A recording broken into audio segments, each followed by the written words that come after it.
Hi, my name is Bella Barbarito, and I own a Chinese Shar. The Chinese Shar is a breed of dog from southern China, usually identified by their wrinkles. In my 17 years of life, I have owned 5 of these unique dogs who have all gotten the familial Shar fever at least 3 times in their lives. This disease is extremely common in this breed, yet barely anyone knows about it. Even some vets are clueless when it comes to the Shar fever.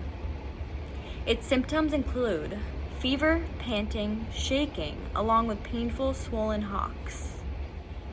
It can be treated by keeping the dog cool with cooling blankets, giving them IV fluids, and giving them oral medication like Metacam. Shar who are prone to fevers can even be prescribed colchicine, a drug that is used in the early stages of familial renal amyloidosis in Shar dogs.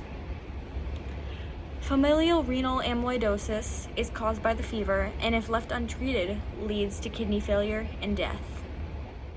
This is an extremely serious issue that causes Shar owners to lose their babies around as young as 3 years old. I lost my Shar May 6 years ago from the same exact thing. It was extremely difficult for my family and I to watch my sweet animal slowly die of kidney failure at 6 years old, with there being nothing we could do to stop it.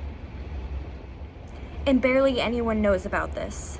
Even some vets are unaware of this terrible disease, and lack of knowledge in the medical field can be fatal. I know this because I recently experienced this firsthand. This summer, my beautiful 6-year-old Shar Magnolia, had her 3rd ever fever.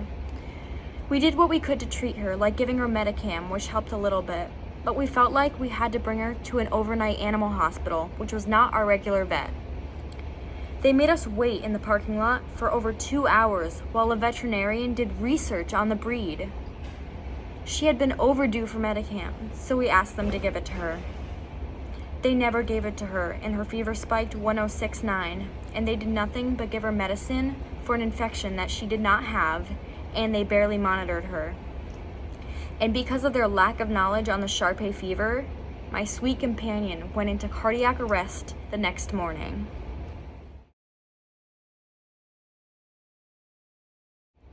You might argue that this is a rare breed, and animal hospitals barely ever see Chinese Shar, but they're still living beings that the hospital would be responsible to treat, and it is better safe than sorry. Maggie would not have died if the vet knew how to handle this emergency. A simple fix is to bring awareness to the Shar fever and educate vets everywhere. I'm almost positive that this would save so many Shar and their owners from going through what I went through.